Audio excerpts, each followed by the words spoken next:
want you to hit me as hard as you can.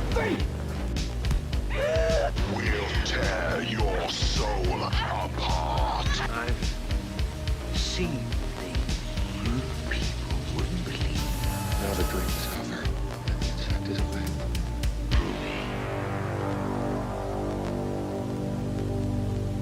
Hey, what's up, everybody? This is Talking Movies. My name is Josh.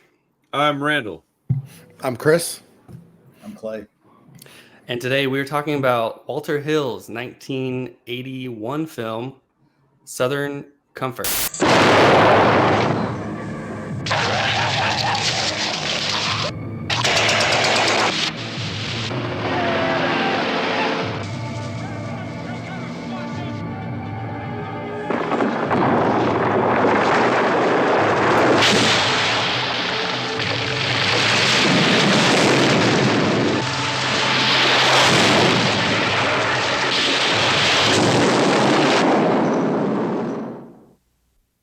Southern Comfort. It's the land of hospitality, unless you don't belong there. All right, this was my pick. A movie I'd never seen before, but a director that I like, Walter Hill, done The Warriors, The Driver, 48 Hours, bunch of stuff. Does he do westerns? Is that like one of his shticks? So he did one called The Long Riders. For some reason, I thought he was a western guy. So he's one of those old school guys. Like he worked in, we did the Getaway with Sam Peckinpah. He worked on that movie. I think he wrote the script for that movie. That's a good movie. So yeah, and he considers himself like born too late. Like he should have been in the more of the Howard Hawks, John Ford, Sam Peckinpah generation, because he likes those old school manly type movies, and that's my Manly Men, and that's my flavor too. So naturally, I gravitate to them.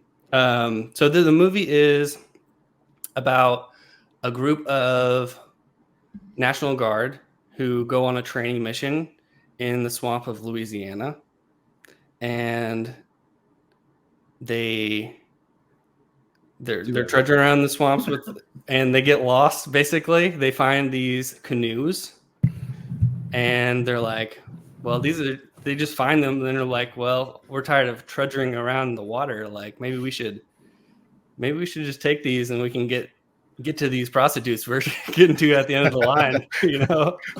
And they debate about it for a few minutes, and they end up taking these canoes. And they get across the water, and all of a sudden, the guys that own the canoes show up. And one of these guys,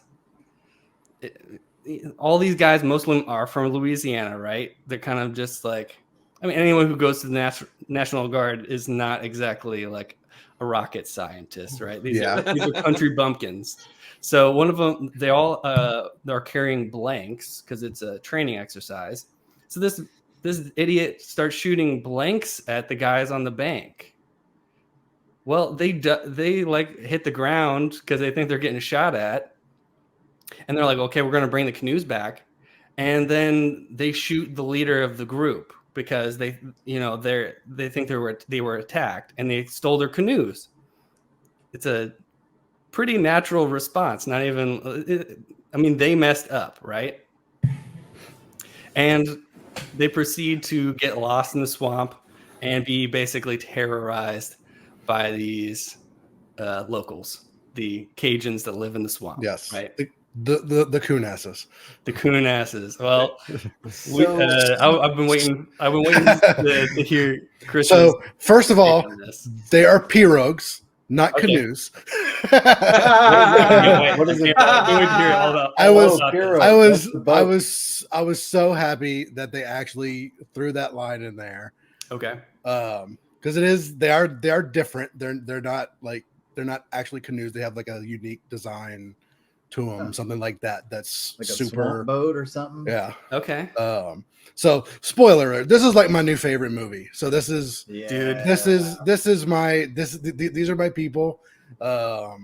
These are these are the parts I grew up in. So I don't think I've ever seen a movie so like specific to that. I mean, there's other movies set in Louisiana and South Louisiana. There's movies set in New Orleans and stuff like that, but specifically this area that they are in is literally where I was born in New Orleans, but I basically grew up in this area. So In the bayou town, like you Yeah. can see the cedar trees and the vines. I mean, Well, your dad's it's like he had a boat, right? He was just like shrimp boating and stuff, hell yeah. kind So- of like something like that.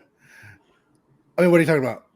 Then your dad like doesn't he have a boat? Oh where no, he, like- oh no, he was a salesman for a tugboat company. Oh, Or okay, A okay. bunch of different types. So it's not like fishing boats or anything like that. Okay, It gotcha, was, sorry. it was like offshore type business stuff. Well, they had some snapper and stuff up there, didn't they? So like when they go to the camp, that's like they're drying hides and there's like fish hanging all over, Mhm. and there's the boats, right? Yeah. It looked like they had snapper or something hanging. No, it wasn't snapper. Like those fish just kind of get like a reddish tinge under their bodies, and those are actually a little bit more like up north fish. It looked like carp or something, which you'd probably get a little bit more up north. So this was actually filmed outside of Shreveport. So this is basically was filmed in Hughes' neck of the woods because that's basically Arkansas to us South Louisiana folk. But anyway, so yeah, like the fish weren't like super accurate too, but I mean it's still basically the same swamps and all that stuff. So National Guard, is the Texas National Guard better than the Louisiana National Guard? So my wife Megan, who all y'all know, but her dad was actually in the Louisiana National Guard. Really? So he has all these stories. I mean, and I think he missed Vietnam for some reason, so he didn't go to Vietnam. But it's from this era. So he literally could have been like who this movie was based off of. But all his stories are just like this whole thing was a shit show. Like these people were idiots, like coon asses, like just screwing off, getting drunk, hookers, all this. So I watched it and then had her watch it too. So as soon as they all start talking, she starts busting out laughing. It's like, oh yeah, this is exactly what my dad has told me stories about for forever. Awesome. Wow. So you liked it? Yes, I liked it a lot. I mean, I'm probably a little biased. And actually, like throughout the movie, I was like, man, like, there were definitely things I wanted to nitpick about it, but I figured you would be the most nitpicky, everybody. So I mean, they didn't film it in the exact location they were describing, so they're just location they were describing being in is Acadia, which is like Lafayette area, and then more south. So that's where the French, not French, but it was all French. I mean, there was some English, but whatever. They all got like exiled to Canada, and then came from Canada down to Louisiana. Huh. So this basically why like it's super French down there, but everybody speaks English. So I was like at the beginning, so like at the beginning when he's when they captured the first guy, right, and like all he speaks is French. I'm like, he would speak English. Like it's not that Even French. I knew that, and he does, but yeah. Well, yeah, that's the thing is that I knew from 10 miles away that was going to happen. Yeah. So yeah, you find out later that he does speak English, and he's holding that for whatever reason. Well, I mean, you take whatever advantage you can get. They essentially thought they were like in the middle of a war. Right. So if he doesn't speak English, they're gonna speak more candidly. right, You know, right. thinking he That's a doesn't. good tactic, man. Yeah. No. So like Uh, the little details like that, actually made it even better. Mhm. You know how you mentioned that they weren't exactly in the place? It didn't like look like the place. I got that same exact feeling when we were watching X, and it's like Houston, 1976, and they were definitely not anywhere near Houston. And I was like, Oh, "Oh, dude, come on, man! Like, yeah. you're not even in the port, dude. Like, you're not even in Galveston, bro. You're probably like in somewhere up in East Texas somewhere, dude. Like, what are we doing?" Yeah. They shot that in New Zealand during COVID. Oh yeah. Yeah. You Yeah. couldn't even shoot anywhere at that time. So that was one of the few places you could That's a because good point. It New just Zealand was closed down. whenever I heard some whenever people say like, "Oh, the cows." I remember towards the beginning, there's like that cow that got Yeah. run over. They're like, those are New Zealand cows. Like you don't see those in Texas. Yeah. Okay. well, I just it just I when you said that a minute ago, I was like, I feel you, bro. Like that Yeah. shit irks me, and it's stupid because they it's just first off, it's a work of fiction, but like Right. second, I've always thought like especially with anything remotely modern. Now this movie is not what I would consider modern at all. So like, don't they have ways to make this stuff look a little more authentic? Yeah. It's very aggravating to somebody So, like me, but whatever. I was just gonna say about that, like they can't shoot like where I'm from because it's Yeah, so that's what I was gonna say. it's so swampy. You Yeah. can't walk. So like just the fact that they were walking through the swamp, like you can't do that without freaking hip boots because it's all gonna be super swampy, mushy. Like you can't just walk on. There's no land. Like you can't just walk on land. I mean, even where they were at, like I watched a little bit of the special features, and they were like, you have to set up your shot and shoot it within 5 minutes, or else your camera is sinking. There is no like hanging out. So yeah, so like it irked me a little bit, but it's like I say, it's impossible. It's as close as you're gonna get to actually be able to practically shoot the thing. Without having all your cameras sync, all the actors are gonna like sync in 2 seconds. Like you can't. It would be so miserable, and I'm sure it was miserable. They even used that as one of the kills, dude. Yeah, and they actually did like they're like, well, they're filming it. They're like, well, he's sinking anyways. Just keep it rolling, man. We'll leave him here, but we'll just act like it was part of the movie. Yeah, I thought the swamp part was like super telling of how silly they were because they were running like they're trying to sneak up on this guy. They get close to his house and they're like, "Let's go back to camp," and they just all through the mud. And I'm like, y'all, these guys were idiots, dude. They were morons. Yeah, y'all are slogging, running fast through the mud. Like nobody's gonna hear you. Everybody hears you. They hear every word you're saying from like 100 yards away. And that was what I thought was cool about this movie is like this sort of phantom presence all around them, but you never really saw it until it was the big reveal. So it was cool, man. Everybody just kind of died. Right? It's sorry. In a weird way, this movie reminded me so much of The Thing. Because it's this like group of guys out in the wilderness, like, and they're all just become paranoid, and they're all like kind of stop trusting each other and going insane and all this stuff, and you barely even see the threat. Right. It's mostly them just killing each other and like getting picked off by this unseen presence. I also thought of that. I thought of the few movies that kept coming into my brain were obviously Deliverance, The Thing, and then I kept thinking about Eden Lake because they were like out in this wilderness area getting picked off, and I was like, man. And then I was like, I bet this got a better ending than that movie though, and it wasn't a lot better, but Eden Lake is incredibly bleak. So like, yeah, that movie is mean. yeah, right, dude, it really is. Yeah. So how did you like the movie, Randy? You've talked the least so far. I was just letting Chris talk about it for a minute. I mean, he clearly enjoyed it. I don't really know, man. I think the first hour of it, I was like, dude, I fucking cannot stand this movie. But like as it went on, I got more invested in it, and I don't really know why. At the end of the movie, I was tempted to restart it. I just didn't have time. Sure. so I would like to give it another watch. I think right now I'm kind of in the middle. Okay. My issue with it was that the characters I didn't like, but I think that was on purpose. They're all pretty And so, unlikable. oh, dude, they're awful, man. All of them. I almost felt like, man, go ahead, dude, knock these dudes off. And my one main gripe for the whole movie is it's stupid, but it drove me absolutely nuts.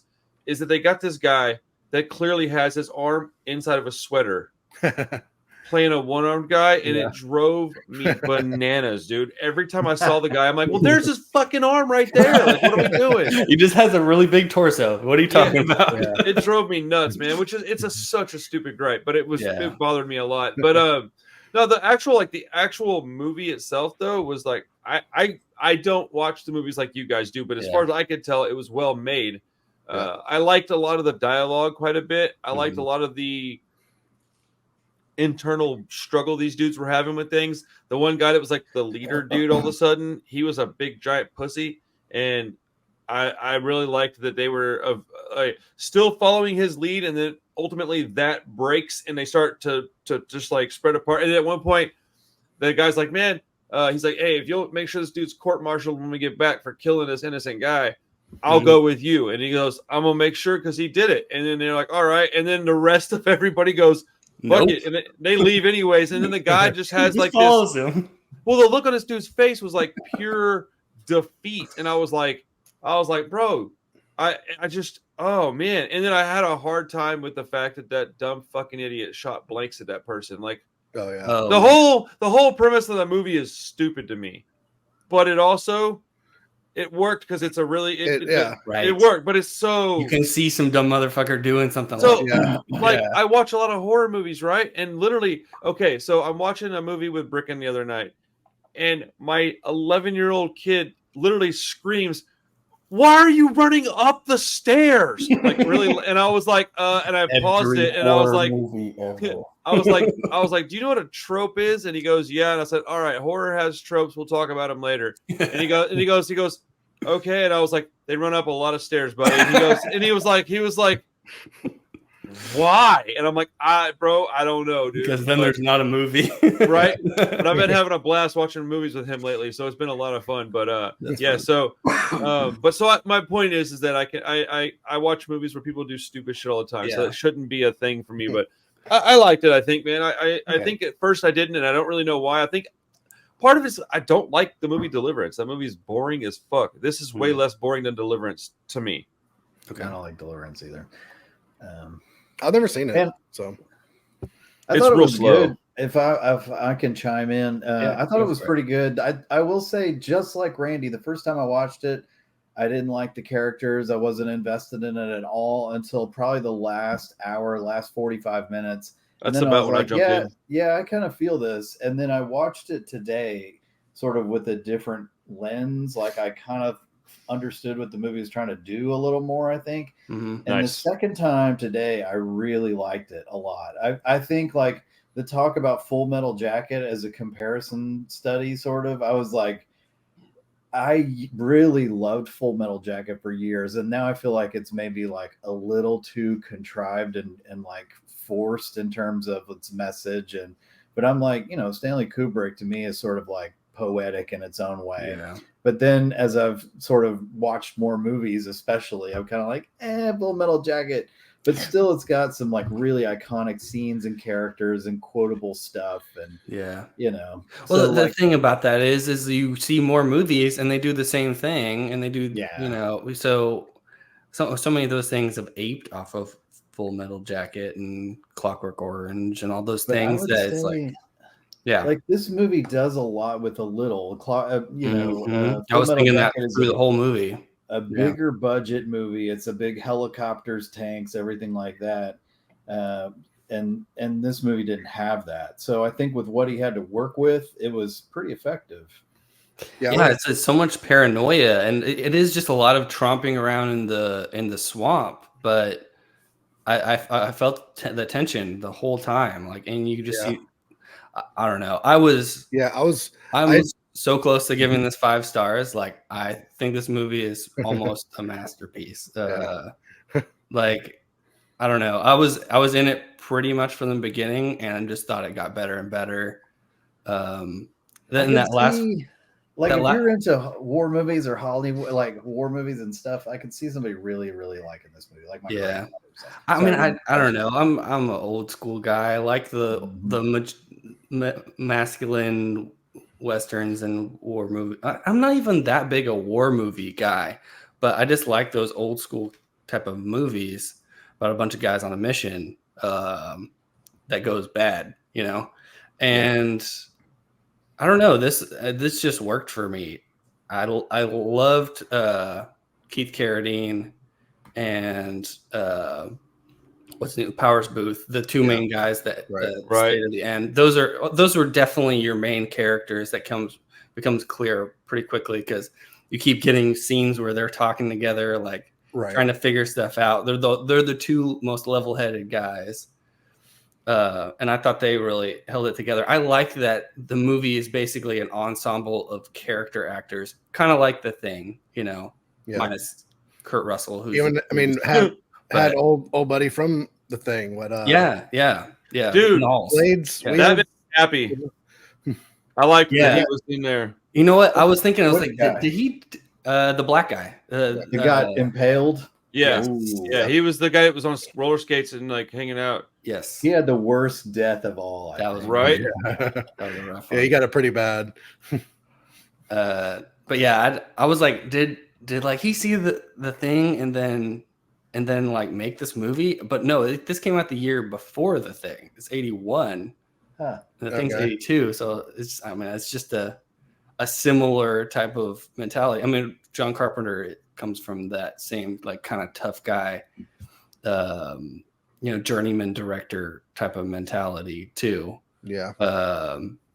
So it's just a similar type of idea, but I don't know. I think the last 15 minutes are pretty much amazing. Really? And a lot of that, it comes down to editing. Okay.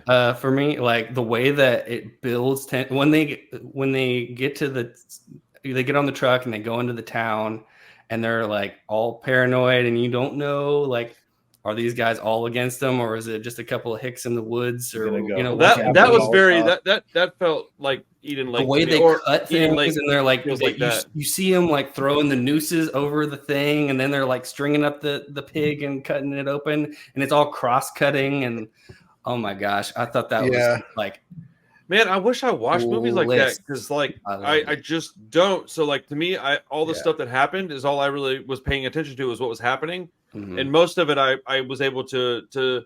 And this is not even something that I'm able to do regularly. I'm not good at this necessarily, but I was able to see that stuff coming from quite a bit of ways away. And like even with the news things, I was like, okay, I know that's not for them, and I was like, okay, they're being, but I don't know, maybe we all watch a lot of red herrings to build the tension, right? Yeah. I get that too. But looking at the editing, like from what you're saying, it does make it a little more. Just watch the last 15 minutes and see how they keep cutting back and forth. What does a cross cut mean?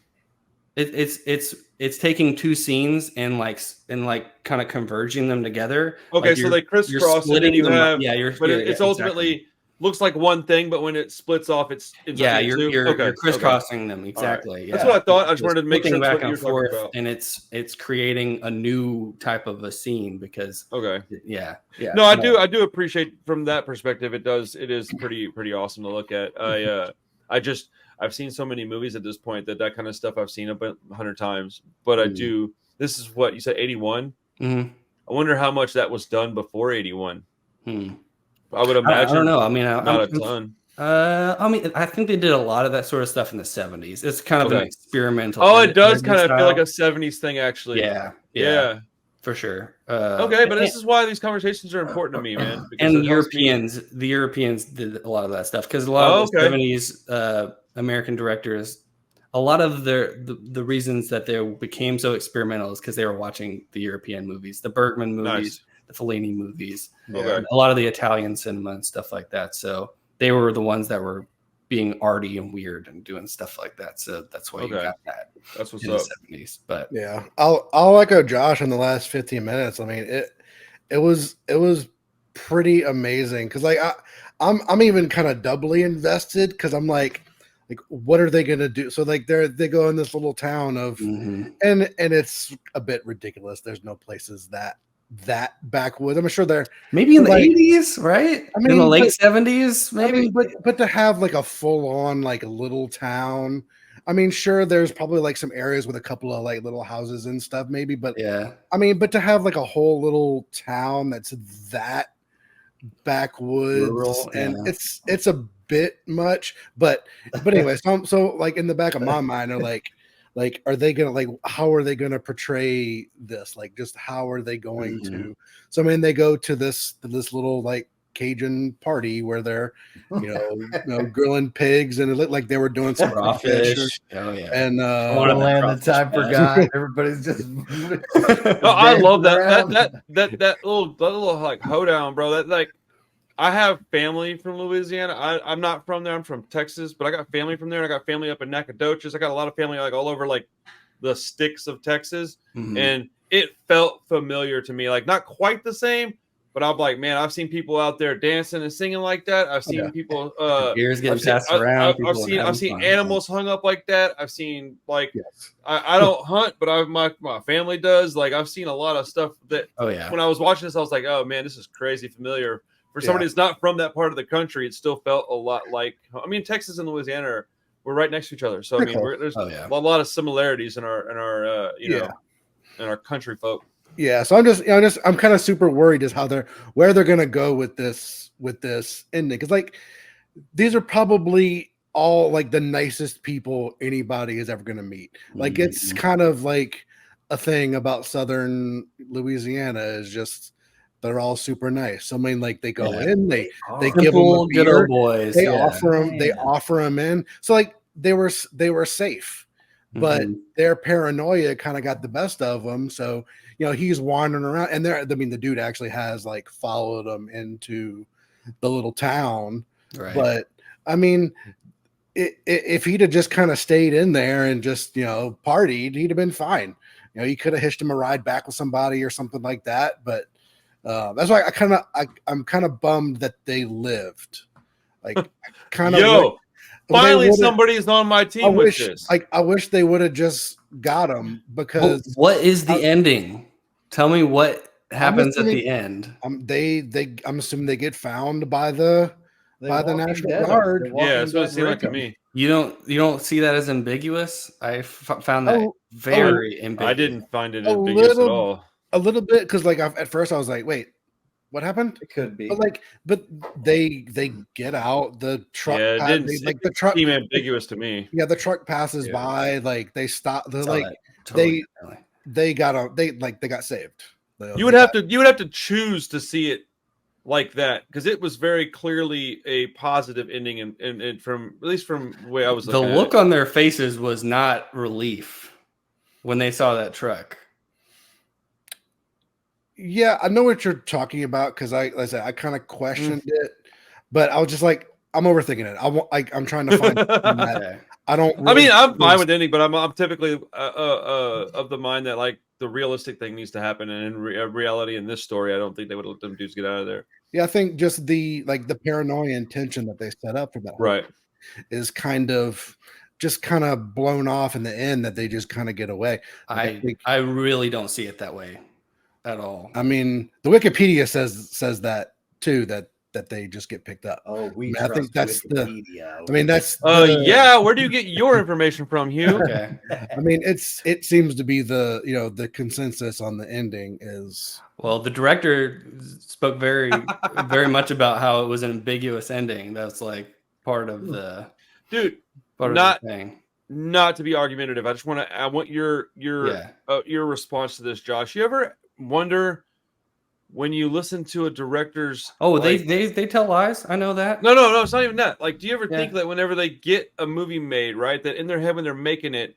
they're like, okay, this is what I intend, and then the movie comes out, the general audience sees it, it kind of takes up a life of its own. Maybe we change it as fans, and then they just kind of go with that. Because now I'm not saying that's what happened here, but when you said that was the first thing that I thought was like, well, yeah, maybe he did say that after the fact. It's also way better to tell people it's ambiguous when you're getting asked, but when he made it, he probably intended for this. Not he actually probably, but like he probably as in that could have happened. It just, my first thought when he said that was like, oh, I'm sure he said that. It's just like people that say things to, Or you make what you think is a cup and it's really a bowl, and you're like, that's an ambiguous ending, and like really, maybe Yeah, it's I was gonna kind of go the same way. Was if he intended that, I don't think it came out on screen as ambiguous as he might have intended it, because everything in that ending points to them happy ending. Picked back. I mean, yeah.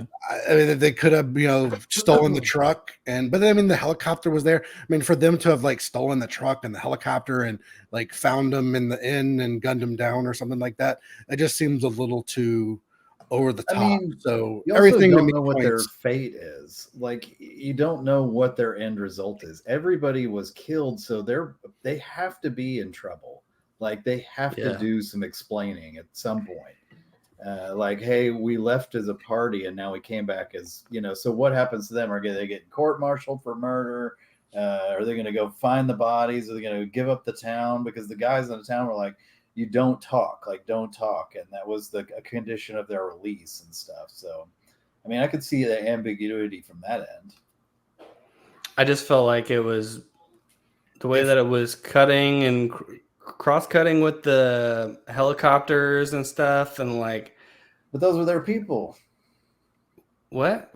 I mean, the military was coming. Yeah, that's Russell. Good. That I think all of that stuff points to them being rescued. If they'd have maybe stayed in the town and saw the helicopter and the helicopter flies away, or just I say it didn't look that way on screen. Yeah, at least that it was.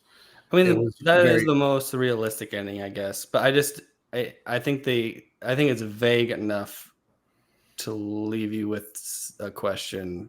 Yeah, whether something could have happened. Yeah. I caught the vagueness of it, but I mean, it's maybe 25%. Another 75% is. I guess I was a little like kind of like, what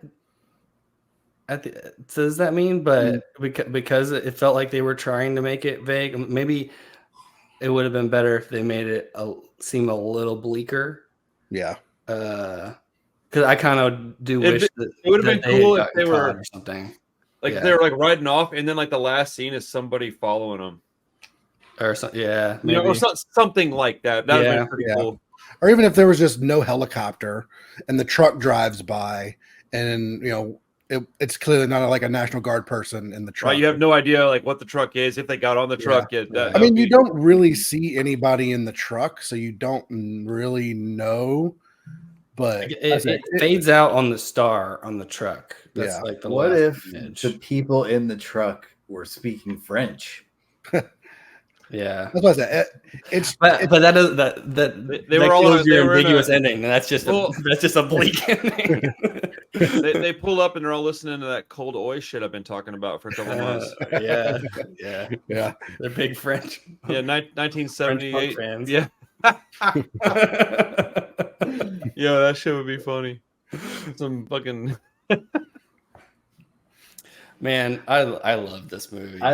Here's what I liked: the Rottweiler attack. Oh my god! Alligator bear. What were those, alligator traps or bear traps?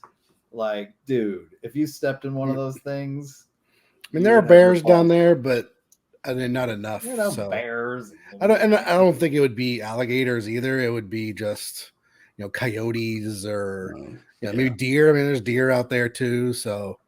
I mean, it could be more for just game.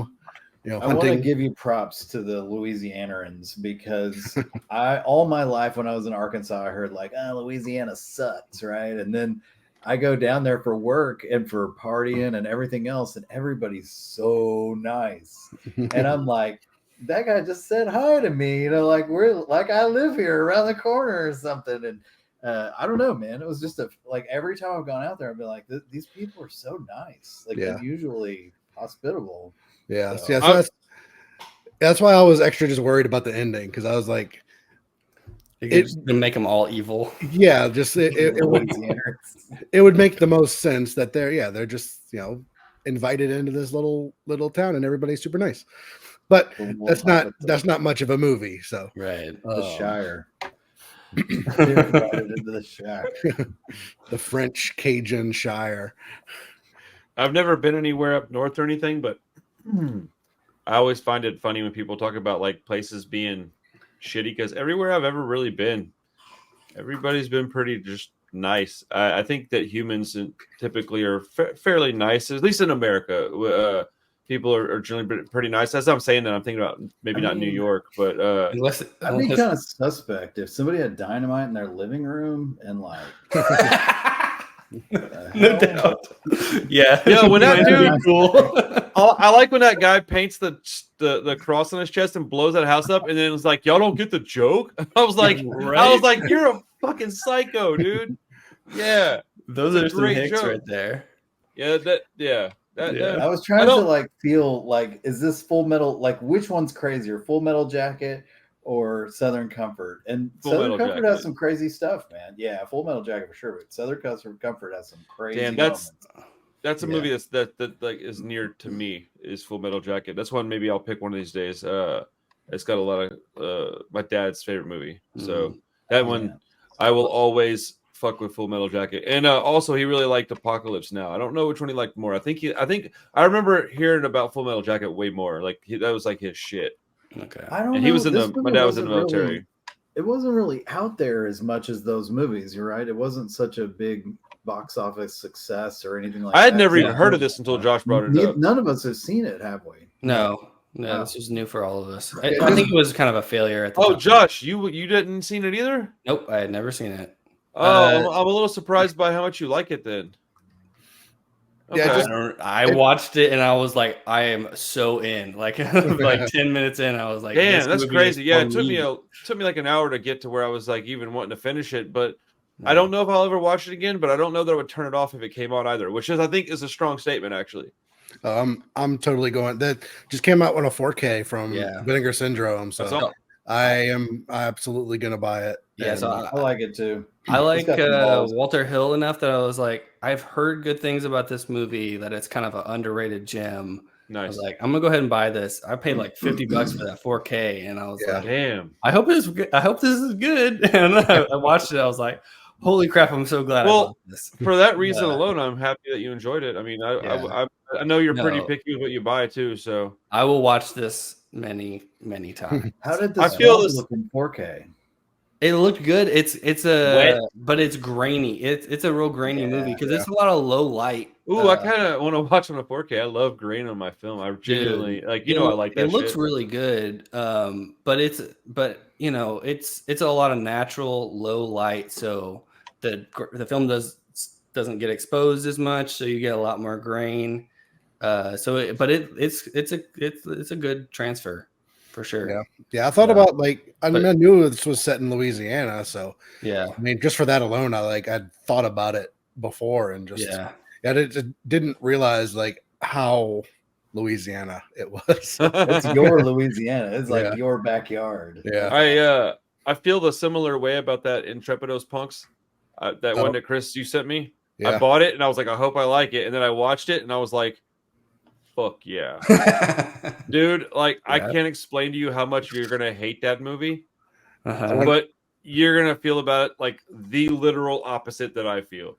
So I probably won't make you watch it, but there's a fucking song in it, and it's, dude, I kind of need you to watch it actually. It's not long. It's, dude, me and Carissa, we were laughing so much during that movie, dude, because it's so bonkers. It's just so ridiculous. It literally. I watched the trailer and it looked absolutely so silly. Dude, people's interpretation of punk in the 80s, it's so ridiculous, dude. In Mexico, I can't even get mad at it because it's so fucking silly, dude. And there are 2 movies in that box, so I'm very, very excited to watch the second one. But yeah, dude, I just love Mexican music, but when they translate it into English, just what are they saying? It's just this I don't know, man. It's wonderful, man. I fucking loved it. Like punk, but with a little twinge of mariachi music in it. Dude, I literally told Chris, I was like, I feel like this is just a mariachi band plugged in. And she was just like, oh shit, it kind of is. I was like, that's exactly what it sounds like. But, I bought this one when it came out, so I'm still waiting for mine to come in the mail. What, the Southern Comfort? No, the Intrepid Those Punks. Yeah. Let's go. Because I bought a bunch of other sale stuff along with it too. So sometimes they take a little while to ship. So I bought a sounds like movie night to me. Right, dude. No, dude. Like, man, I'm not gonna be able to contain myself if we watch that over at one of y'all's houses. Dude. That's the B feature. We got to do something else and then throw that on. No, you're not. You're not wrong about that. Actually, like, we might want to do like a Mad Max, like, Oh, and then, sure. And then, because it's enough like Mad Max where it would fit with a double feature, but it's different enough to be. I mean, and it's dude, short. I don't. Yeah, I don't know if Hugh's gonna make it all the way through that movie, dude. He might get up and leave. I don't know, dude. There's a lot of boobs in that movie. Like I'll play lot. some Pac-Man or something and turn around when the good parts come on. There you go. No, dude, it's a short movie. Like there was very little time where I was a little surprised at how much I wasn't bored. Because typically with these like old exploitation movies, there's like 15-minute chunks of nothing happening. But the dialogue is so hilarious in this movie that it keeps you entertained, man. Like these dudes say the most wild shit. And is there a dub, or is it all subtitles? Oh, I didn't even check. I just played it in Spanish with the subtitles. Because that's a movie that I almost want a dub for, because just to make it dumber. Yeah. You're not wrong, actually. That's a great idea. But at the beginning, it asks you, like, do you want subtitles or do you want subtitles with the music subtitles? And I just instinctively was like, hey, put the music subtitles on. And then about 20 minutes in, I looked at Krista and I was like, I think I'm really glad that they have the music subtitles on. She was like, we'd be missing a lot of comedy if it wasn't on. And I was like, dude, it's so ridiculous because it's this. Oh God, I don't want to ruin it. Never mind. Let's just watch it one of these days. We can do it. It's so ridiculous, bro. There's this woman named Beast, dude. She's so fucking big. Oh, dude, she would bitch press all of us, bro. It can't be as bored as in a violent nature or whatever. Dude, it's like the opposite of that movie. I was gonna bring that up a little while ago because I mean, Southern Comfort, it's all like trudging through the swamp and stuff like that. But right, I mean, in a violent nature is literally just like crunch, crunch, crunch, crunch, crunch, walking through the freaking forest. Then like the most crazy freaking kill. Like, I'll spoil it because I don't think Josh is ever gonna watch it. But I mean, they literally like pull somebody backwards through and like peel them out of their back. It's amazing, dude. So like just the most like crazy kills happens, but it is the most boring freaking dude. It's so weird because like it is the most boring fucking movie of all time outside of the kills, but like I still love it. But I have a major issue with the sound design because like it is so overpowering with the noise that the dude whenever he's walking, it doesn't sound like he's walking through grass. It sounds like he's walking on a bunch of fucking empty Coke cans. Yeah, crunch, crunch, crunch, crunch. The whole movie, you're like, what the fuck? Yeah, it was kind of getting. I mean, it was getting mixed reviews. Like some people were loving it, some people were saying it was boring, but like I was under the impression that it was a little bit higher budget than it was. So like. The acting was terrible. No, it's like a $4 budget. The sound design was terrible. The story's terrible. Like it. I mean, the kills were awesome. So if I could just watch like a 10-minute cut of kills, like that's what I'll make for you, Chris. I'll just upload that on Premiere and start editing kills. Yeah, I mean that could be our like intermission in between fucking Mad Max and Intrepid Those Punks. Man, I don't know. It kind of like I know you guys haven't seen Ogroff or anything, but that movie kind of channeled some Ogroff to me, and Ogroff is boring and it's French too, I think. What's that German movie that you picked on the show one time, Hugh? I forget the name of it. Angst, yeah. I heard the director bring that one up because you're just following that dude around for most of the movie, you know? Yeah. Kind of just like steady cam. Yeah, you're just in podcasts with these directors, man. I feel like you're. I mean, I spend 10 hours at work by myself, pretty much. So all I do is listen to podcasts. I feel like Josh does the same shit I do with all this punk rock stuff. Like I just absorb it. Yeah, for sure. So other thing that I watched this week was Horizon. The Kevin Costner joint. You sound thrilled. You know, it's pretty good. It's not. It's no Intrepidos punks. I can tell you that much. So so Sunday was my only day off. I worked 6 days last week.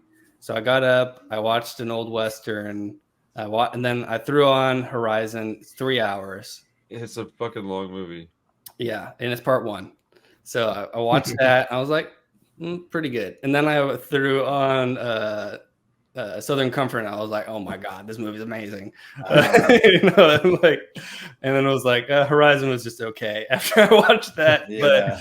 But it's totally fine. I don't think any of y'all will really care about it. It's like it probably should be a show. That's what I would like it to be, so I can watch it, because I'm not going to watch it otherwise. Yeah, it probably should have been a show, and it's very where I love the editing in Southern Comfort. I think the editing in Horizon is really bad. Whoa. And it could, if it was like smartly edited, it could probably be like half of its length. It could be easily compressed. And like maybe it should be like 2 45-minute episodes and not 3 hours. Damn. You're watching that. So this is like the Costner cut. I guess, but he's Rebel not Moon. He's not really a filmmaker. I mean, he's made 3 movies before this, like Dances with Wolves. No, well, Waterworld is the GOAT, bro. Waterworld. Okay, so the rumor is that he basically ghost directs every movie he does. Like he's like has so much control that he has a lot of sway over things. But Waterworld, supposedly he kind of ghost directed. But Dances with Wolves is his first movie, which is Oscar winning and all that stuff. Pretty good movie. But he's not like a expert filmmaker in any way. He has. What about Bull Durham? Bull Durham's a fuck with Bull Durham, dude. That movie's awesome. Yeah, but one of the best baseball movies. Yeah, it's a baseball movie. No, I'm playing. One of like, is that a Kevin Costner piece, or is that's not his? Is it? No, I don't think that. No, he's pretty young in that movie. I think that was before he was like really in control. I think. I'm a big Costner fan.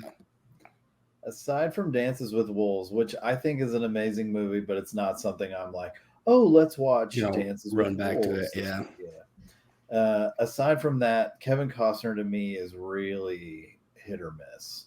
Sure. He's made a ton of trash. Like his track record is pretty poor. If you just look at his like list of movies, there's a lot I'm trying to find one right now that bad stuff. Have you guys seen the one where he's the serial killer? Yeah, that's pretty okay. I never saw that. I love that movie, dude. It's so good. It's pretty good. I mean, I saw it a bunch of times when it came out, and it was pretty wicked. Yeah. It was like surprising. I was like, yeah, Mr. Brooks, that's what it was. And I was like, have you seen that, Chris? Dane Cook's in it. I was going to say, who's the comedian? Yeah. I was like, isn't Dane Cook in that? Untouchables is pretty awesome. Untouchables is great. Yeah, I need to watch that. Which one, Chris? Dreams. The Untouchables. That's a good ass movie, bro. Dude, that's one I watched with my dad probably 50 times. Like I saw that so many times as a kid. Man, that was a good movie. Bricken has started like enjoying these movies with me, and I can't explain to you. Like you probably know because you got Nathan. I don't know if he watches movies with you, but it's the best shit in the world watching a movie with him, and then him laughing his ass off at stuff that I also think is funny. And I'm like, bro, that is so dope, man. And we watched what's the one with Ready or Not? We watched Ready or Not the other night, and somebody had talked about it on a thing. They said it was like their favorite movie of the year, and I was like, you know what? That was like one of my favorite movies of that year. I was like, I haven't seen that in a hot minute. And we watched it, dude. He was dying laughing. He's like, this movie is bad. Well, he didn't say badass, but he was like, that was awesome, Dad. It was just fun, man. It was just so. Every time you bring up your dad, I'm like stoked that I get to watch movies with Bricken because my dad's been long gone. So, but we did watch movies together. So it was kind of a tradition of sorts. Well, the thing is, Costner reminds me of my dad a lot. Me too. He even looks kind of like my dad, specifically his nose. Yeah, like my dad. I watched a lot of his movies with my dad. And my dad loves Kevin Costner. Yep. Like, his whole sensibility is so similar to my dad. Like, it's so weird. So he does remind me of my dad a lot. So I have a fondness for it, I guess. Yeah, I get that. My dad reminds me of Harrison Ford. So like any Harrison Ford movie I watch, it just that's my dad. Can I ask a quick question? I'm sorry to just interrupt like this. What are y'all's plans this Saturday? I have to work. Fuck. There's a substantial UFC card, and they just changed the rules. There is 12 to 6 elbows and knees to a grounded opponent are now legal. Wow. Bro, what the fuck, dude? That's amazing, man. Because it doesn't make sense to have those rules in place to begin with. So I'm really glad I got rid of them. Some people got real. You remember like UFC 3 when that guy's whole head came apart. No? Yeah, but that wasn't because of a 12 to 6 elbow. That was a different move. But yeah, but I mean 12 to 6 elbow, but they literally tell you it's not the UFC podcast. Yeah, it is. Fucking says it all over the screen, Josh. All right, yeah. Well, what did I watch this weekend? I didn't watch much. I feel like I'm in a huge movie rut. Well, do we want to talk about Long Legs a little bit? Yeah, Long Legs. Let's talk about that. Yeah, Randy, throw out your pick for next week real quick, and then so we have a clean Long Leg segment. 2017.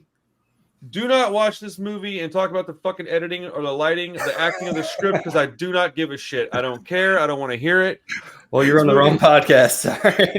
The movie is called Bomb City. It's about a dude. Is any of y'all seen it? It's on my watch list. I saw the movies when it came out a couple times. Okay, so it's about never heard of it. I think his name is Brian Deneke. A kid from Texas who was killed he's a punk rock kid, like Mohawk, like street punk type kid. They got run down and killed by a jock kid, and the jock kid got off on it with relatively no. And it's all to my understanding, the movie is fairly accurate. I have seen it, I think, once, maybe twice, but it's been a while, and I watched it back when, like Hugh said, I watched it back when it came out, and it's just a story that's important to me. It needs to stay relevant. There's a bunch of bands that have had songs about this kid, and it is a very, very real story, very true story. And I was just trying to think of something that was a little bit not horror movie, but that I would be excited to watch. And this one is not a horror movie; it's a drama, and it's something that I can relate to. And I was just thinking it would be a story that's important to me. And that's why I'm bringing it to the table. I was either this or something like Intrepidos Punks, and I just thought this is probably the wise decision. Well, the way you set it up, I was like expecting to drop some like giant stinker. No. I just this one I want like just preface it with like at least try to focus on the story more so than the technical stuff, because I'm certain that it's not going to be some kind of miraculous marvel of filmmaking. It might be good to you guys, I don't know, but I just was like, man. Don't watch it like that. Watch it for the story, because it's about a specific person that lived here in Texas, for sure. Amarillo, to be exact. Yeah, I've heard pretty good stuff about it. So, well, it's in my community. It's a pretty important movie. It's got a good reputation, so that matters. Like a bunch of the dudes on my Discord, there are a bunch of guys from Texas, and they all one of them even knew the guy, and it comes up in conversation a lot. I had kind of honestly forgotten about this one, and we started. Whenever we brought up SLC Punks a couple months ago, this one was really, I couldn't remember the name of it. And I was like, what was the name of that movie? And that's why I hadn't picked it yet, because I couldn't remember the name of it. And then somebody talked about it in my Discord, and I was like, that's right. It's Bomb City. So anyways, that's the movie that I would like to watch. It's on Prime, by the way. Cool. Sounds good. Bomb City.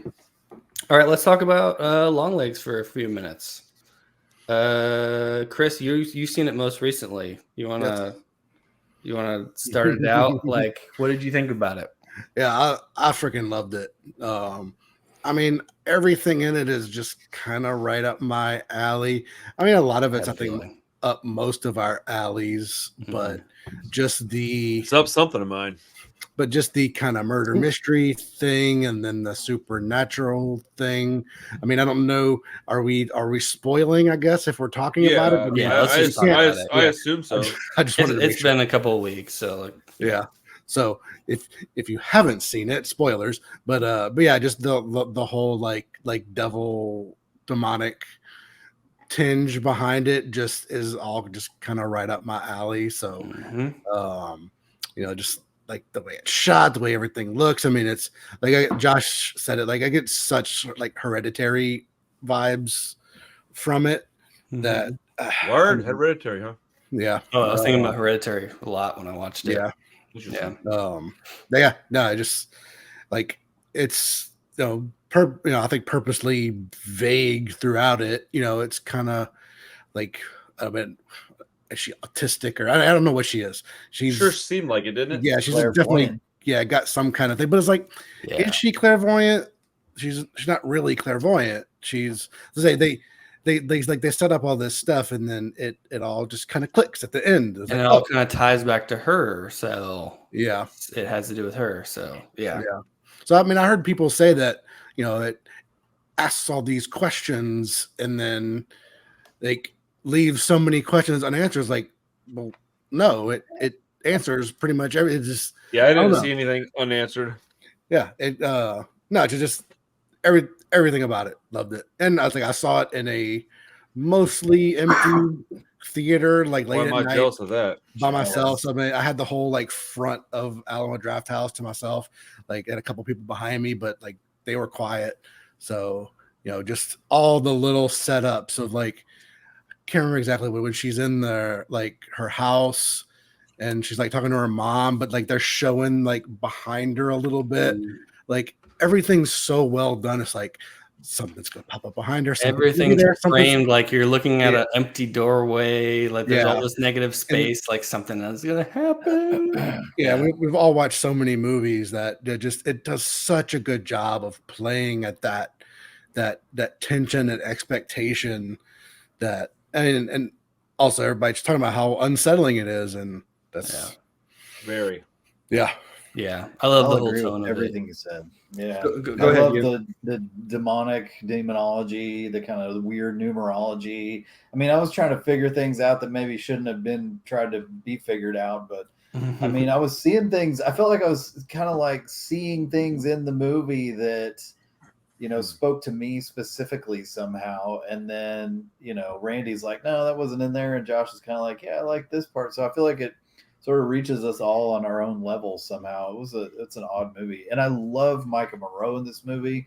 I mean, sometimes like the last movie I watched, God is a Bullet, like she's a great actress, but some things I think she shouldn't do. And this movie is like exactly where she fits best. Like awkward, odd. It was cool. I loved her in God is a Bullet, by the way. Did you watch that too? Yeah. It was fucking awesome, dude. She was badass in that movie. I liked the tattoos. I liked all of it. They looked fake as shit. They didn't do a good job. They looked like a shirt or like airbrushed. Yeah, like I didn't think the application was a good job, but I liked the way she looked. Because I went into that one thinking I wasn't gonna like it because you had told me like, hey man, be careful with this one. You may not dig that. And so I kind of went in a little cautious. Maybe that's probably why I received it so well, because I was like, tiptoeing in, like, am I gonna like this? Overhype it, yeah. Yeah, and I watched it, and I really like the Jamie Lannister fella. I like that dude just in general. I just think he's I don't know. I like him. And but with Long Legs, Josh, did you send us a video breakdown of that, or am I tripping? I sent a podcast about it. Okay. Yeah. Then I have a video that I'm going to send to you guys because when I watched it, it's like 20 minutes long. It answered every question I had, and I was like, holy shit, everything makes so much sense now.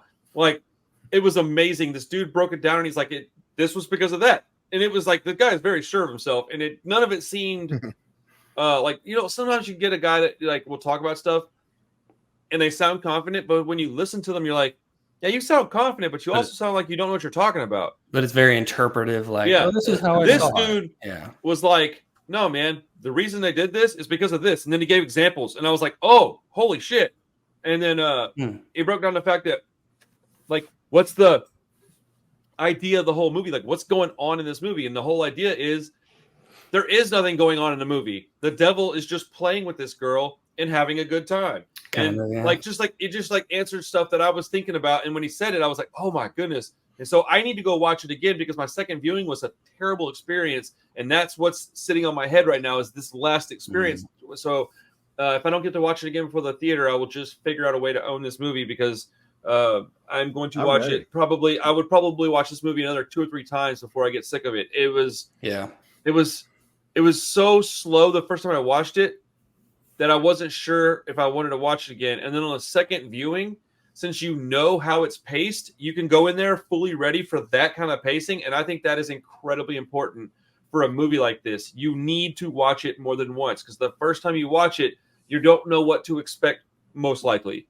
And so it could be an odd experience. Well, it's supposed to be. So now you get to go in there with a different lens and start just breaking things apart and examining scenes. And if you're at home, you can pause shit, look something up on Google because I like to do that. I don't know if you guys are into that or not, but I'll be watching a movie and I'll literally pause something and get out my phone and start Googling stuff. And sometimes I'll be doing it for so long that literally my Amazon thing will turn back to the home screen and I'm like, fuck, I got to go back to the movie.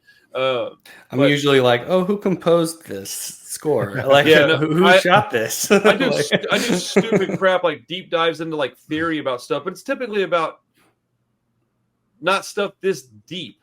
Yeah. So with a movie like this, this is an onion, man. You're going to be peeling back layers for days and days and days. And so I think it's a testament to this movie's greatness that we all like it. That's crazy that you all 4 of us really like it this much. That is a rare thing, and I that means a lot to me. So when there's a movie that we all 4 fuck with like this, it's an important movie to me for that reason, amongst many others. Just the fact that it was so like overly hyped, it had all this like scariest movie ever, and like all this panic stuff behind us, like. I don't know what to expect because I don't want to get excited about it. Like I know Clay was getting all excited about it. Like I don't want to put any expectation on it. But man, like it completely exceeded any expectation I had for it. So like, man, that is kind of special.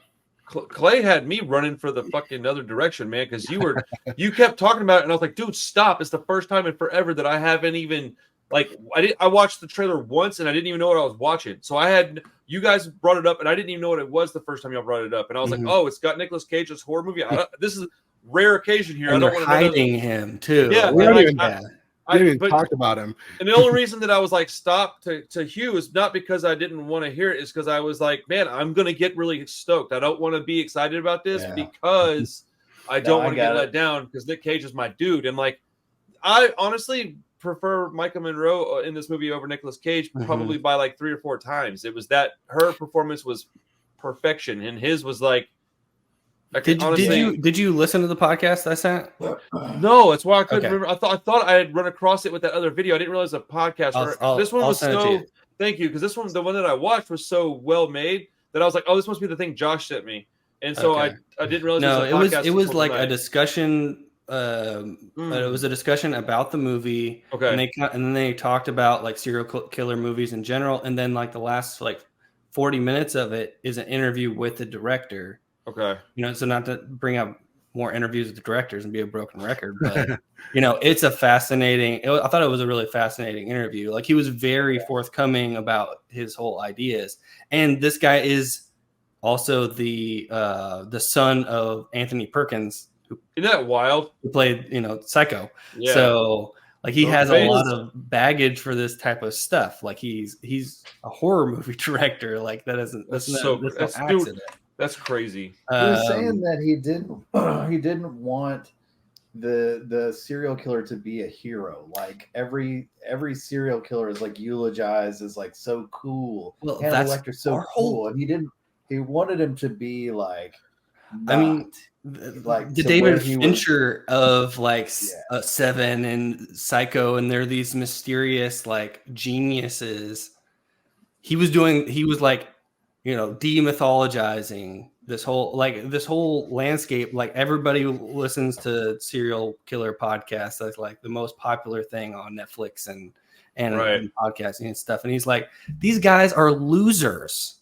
Yeah, they're just. This guy is just like he was playing his guitar and the devil came out of it. He was just some dumbass that like got caught up with some devil shit. Metal Like, culture. he's not a smart person. He's just an idiot.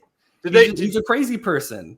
A hair metal guy, you know. It's like, I can't wait to listen to this podcast, and I hope you listen to the one that I send y'all, because they explain the cuckoo thing, and I didn't know that was there was a like very specific reason that they went with the cuckoo thing. There was a very specific reason that his face looked like that, and dude, this guy blew my mind, bro. It made me like the movie like 5 times more. Well, his face looks like that because it's a bunch of like botched plastic surgery.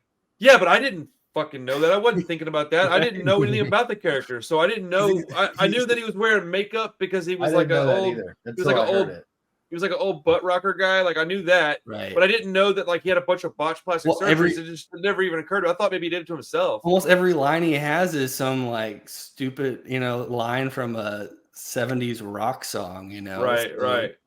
So stupid. And that's why I was so conflicted when we walked out. I was like, I don't know how I feel about any of that. Like, that's like why I said it. I was like, I'm not sure if I liked it or not, because I feel like there was a reason for it, but it was weird. It was like it wasn't cool, right?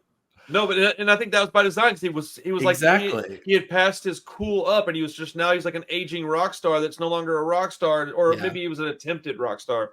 But like, I worry about that with my look a little bit. Like, am I just gonna look like a haggard old? Just like we all are gonna look like haggard old people. That's why they're called haggard old people. Should I grow my hair long again and just let it? Well, fuck no, dude, don't do that. I'm the one who's got a ponytail in his beard, so it is what it is. You can't see my ponytail. It's your groin hair. Yeah. But like, so like, I was really bothered by the Hail Satan stuff in the movie, right? That shit just does. I hate it. I just don't like it. And Tool, and I'm still not like excited about it, but I'm less bothered by it now because it just never occurred to me that the whole movie was like the whole story is Satan puppeteering these people. And I was like, once I realized that that's what was going on, I was like, oh, wait a minute. He's saying that because it's Satan. It's not him saying it. He's not trying to be like, he's not trying to be edgy by saying it. It's literally the devil being like, I'm here, people. And like, I don't know, man. It's And then like the whole time he just wanted to set up Micah Monroe so she could blow her mom away. And it's like, it's just all this stuff. It's like, that makes that, because there's a few things that happened in this movie that I just didn't understand why they were happening. Like I knew that it was gonna happen. Yeah, I just didn't understand why. And then when this dude breaks it all down, I was like, man, I think I need to watch podcasts like this, or not podcasts, whatever. This dude talking. I want to start. You guys will hate this, but I want to start watching shit like this before I even see the movie. I don't want to go to a movie not understanding anything. Dude, I hate that. Like, it drives me nuts. I don't care about being surprised because there is nothing that's going to surprise me. I don't get surprised in movies. I would rather go in knowing like what the story is about. Like I the other day I went and I was going to watch something and I literally Googled like the whole synopsis and was like, you know what? I'm not going to even try to figure this shit out. I'm just going to watch this first. And I watched like a 5-minute video, and the whole movie, I was like, oh, thank God I watched that because I understand what's going on. And it's probably because I don't watch movies the same way as everybody else. So I just, it's not fun for me to be like in there, like, fuck, I don't know why this is happening. I'd rather just know. But I love the mystery of it. I want to try and figure it out for myself first, and like see how I interpret it in my brain, and then I'll go watch something and be like, oh, okay. Okay, well, how often are you right whenever you're speculating in a movie? I mean, it depends, but I mean, sometimes I am, sometimes I'm not. Like, I feel like I'm constantly wrong, which is why I was like, I'd rather just know. But I also don't care about spoilers. Like, you can tell me the whole movie and I don't give a shit. A, I'm going to forget anyways. B, I just simply don't care. Like, it doesn't ruin a movie for me. Sure. I am mindful of other people, though. Like, at the theater when I'm working, I hate it when people do that shit because you can tell it bothers people. So, like, I wouldn't want to do that to somebody. But, this weekend, oh, God. It's going to be crazy. I really want to watch the movie again, knowing how it ends, and so seeing it through the lens of understanding it better. I just haven't had time, but I don't know. I really like it. I don't know if I love it. yet. I have to get another. I'm on I have the to get Love It another plane. viewing. Like the stuff with the dolls, I don't know if that works for me. Wait until you watch this video. Okay. That's one of the things that it made. He explains it, and I was like, and again, dude, I don't know if he's right or not, but it made me happy, and I was like, that's awesome, dude. Like, I needed this explanation. Hope I can find that fucking video. I'll go through all my history and find it. Yeah, send it to me for sure. Do you guys have an interpretation of that? Because it just felt kind of random. Well, it was. I mean, it's all a. It's just a tool. It's a tool. The doll's like a Trojan horse. Yeah. I get it. It's I don't necessarily have to have everything make sense for me to enjoy something. Yeah. Carissa prefers things to make like logical sense when she's watching the movie, right? I don't care. I just wanted to. Is that the reason? So if I can know the reason, then it's fine with me. I either like it or I don't. But I don't get hung up on like, well, it didn't make a lot of sense because most movies that I watch don't make a lot of sense. So, but to me, I can't remember what the dude was saying. I remember when I heard him say it, I was like, oh, I like that. And you know, how many people are just going to accept a full-size doll into their house and be like, this is cool? Back in the 80s from a church, probably a lot. But I think I gotta watch it. Well, I think it all ties back into the devil possession. I think it has some sort of, well, the dolls are powered by the devil, and they get brought into the house, and what's weird is that like the whole time Micah Monroe's looking for this dude, and he was literally like underneath the floor in her own house. Like that's fucking insane. Like as soon as she went to the house, I knew that was what was going on. Oh, dude, that shit was so scary when I realized what was going on. I was like, wow. I was like, that is scary. This movie I didn't really feel like it was a horror movie per se. I think it probably is. It just didn't feel like that to me. But that part, when I realized that was going on, I was like, oh, that's terrifying. And then like the reason that she was having all these things happen is because that doll was in her house still. So that's what was giving her those powers to halfway guess shit and kind of have an idea what was going on. She was being led that way. It was all a game from the jump. The whole thing was a game. From the jump of that movie, it's a game. And you just don't know it's a game till the end. And you're like, oh shit, this is all just a fun exercise for the devil to do. And be like, look what I can do. I can make you kill her. I can make you kill these people. They're making these dudes act like this. It's genius to me. The more I learn about it, the more I'm flabbergasted about this movie, bro. Well, the same thing goes for whoever her boss was for the FBI, right? And that is why they let the dolls into the house. Because I mean, he was I interpreted he was possessed by the doll the entire time. The doll gets brought in to them the whole time, the entire time of the movie. Like that's why. Wait, hold on. What the her boss for the FBI that she gets invited into their house, which is super weird. The little girl invites them to her birthday party. All this stuff is happening that's inherently like kind of weird. Yeah, because that girl already had the doll in their home. Interpret it as because the doll was in their house the entire time. That's right. That's right. The whole sequence of events from the movie, that guy is under whatever spell of the devil. Yeah, it was orchestrated before it's all being set up by the devil to bring her in.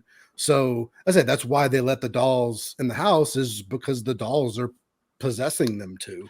That's also another thing that I think the guy was saying is like when they show up with the doll, you're already, as soon as that's presented, you're under the spell of it. And it's like, oh, come on in. Yeah, set that over there. Okay, thank you. Okay, see ya. And now you're doing stuff. You don't even know you're doing it. You're just like, and it's like little inconsequential things. You move this over here and you do, all of a sudden you're whacking some dude with an axe. And, I was trying to tell people at the Alamo, like, hey, man, stop with the Silence of the Lambs stuff. It's not the same movie. It doesn't.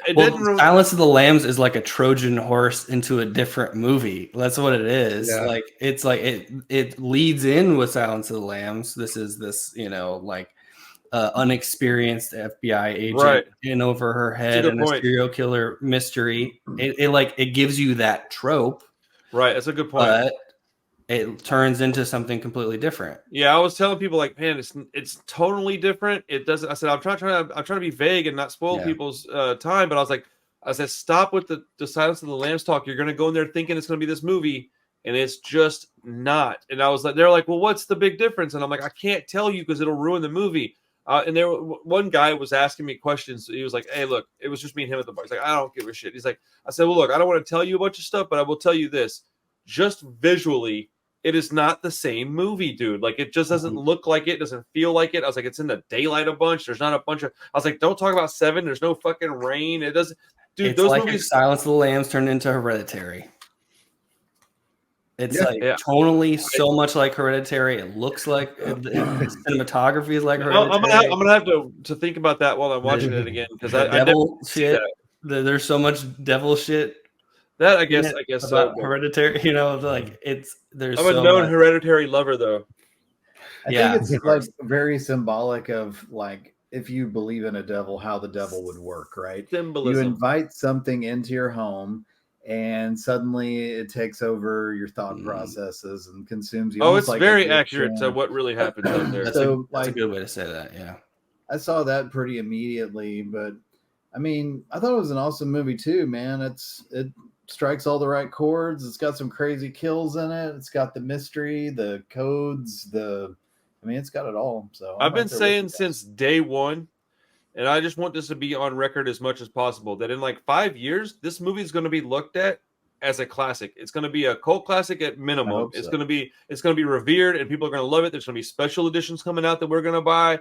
That's happening with this movie, bro. It is absolutely. I did see it again in the theater, and I think the second time around it worked a lot better for me because I already knew what was going to happen. That's so I was exactly what I said. Yeah, looking at details like the scenery, the situations to try and get a little more out of it. And so I think the second time around, I wasn't like bored or disengaged or any point, but it was kick ass. What's up, man?